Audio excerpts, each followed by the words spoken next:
Hey everybody, we should be able to keep this one pretty quick. This is the new Minecraft Bow. This is also in the N series line, so it matches up with this Minecraft Crossbow blaster and these little Minecraft creepers and skeletons. There have been a bunch of other previous crossovers between Nerf and Minecraft. I'm thinking of the Heartseeker sword, which I did a full review on, and then there have been a few others like hammers and axes. But these are the first tie-ins to use the N1 dart. If you don't know about the N1 dart, well, maybe check out some other videos on my channel. Just remember, the N1 dart is not compatible with your old Nerf darts, so you'll have to buy a big pack of the new ones. Let's open up this bow and check it out. Oh, I should mention, the back of the box really wants to make sure people don't accidentally cut the string, which I get. You need that string in order for it to fire. This blaster was $28 Canadian. I got this at EB Games, and here we go. And I was very careful to not cut the string. This blaster comes with 8 N1 darts. They're just kind of loose in the box.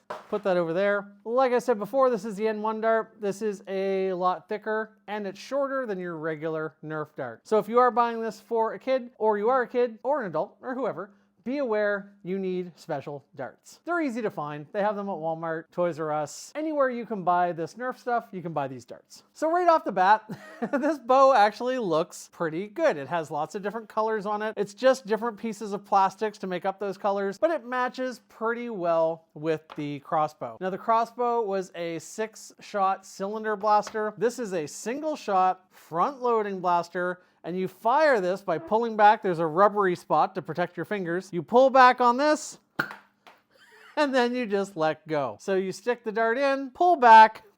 So it does feel kind of archer-ish. Now, there's a bow that's very similar like this for Mega, and is it called the Mega Bow? It doesn't matter. And the only problem with it is, when you're pulling back, just the act of pulling it back, see what's happened there?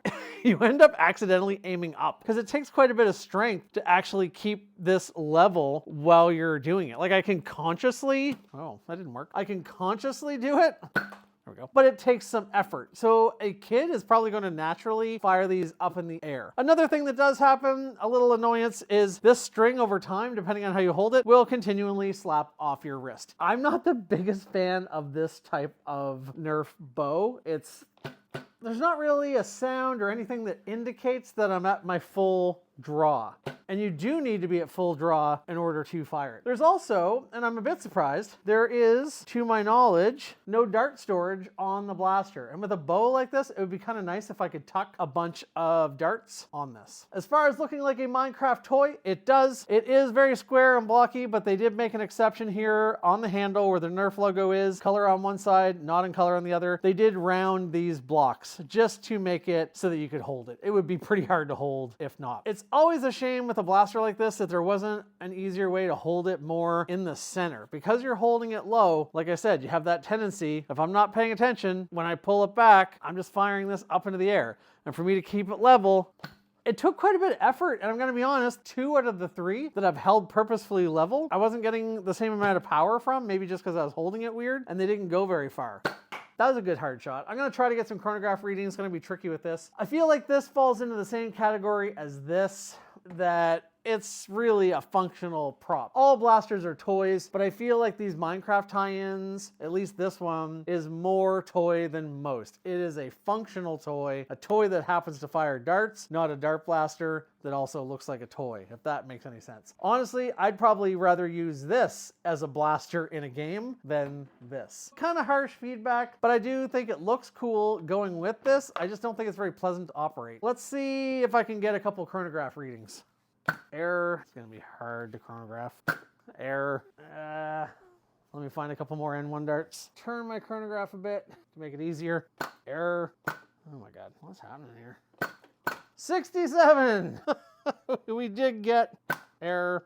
I'm not gonna try that anymore. That took me probably 8 attempts to get one to go through both gates of the chronograph. And when I did, I got a 67. So I'm gonna guess that it's gonna be somewhere in the 60s for this, which is performing a bit higher than these, not performing quite as high as this. Ugh. This is a tricky one. This is a wall hanger probably only, or for the most part, or to complete your collection if you have all these other ones. I do not care for this.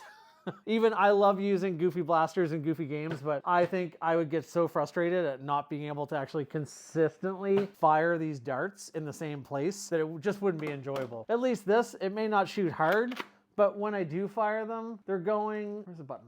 They're going roughly in the same place, or I know how to aim at this. I'm not even really sure how to aim it. I guess the way to do it is I can't draw it back like this. I'd have to draw it back up by my ear like this. If I did that, that might be consistent. All right, I'm gonna try to keep my technique and draw up towards my ear so it's going straight. Okay, I was aiming for the zombie's chest. It is a new blaster. It fires a weird way. Let's give it a couple here.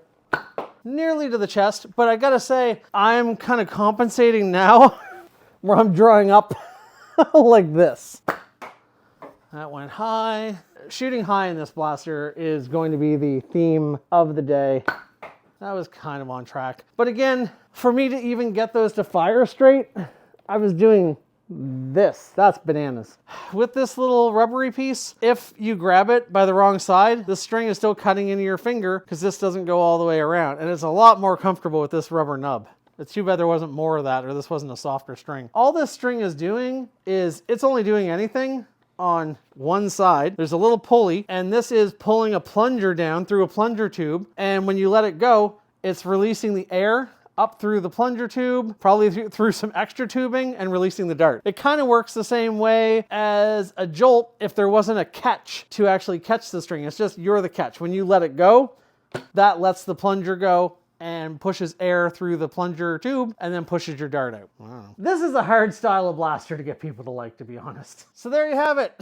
I don't know, if you guys could do me a favor and watch this video a bunch so I make enough off the watch hours to break even, I'd really appreciate it. This also might be my last. I bought it to check it out because it's N-Series. I've explored the Minecraft N-Series enough. I'm sure there'll be more. We'll see. I'm weak. I might end up talking about them too. Until the next one.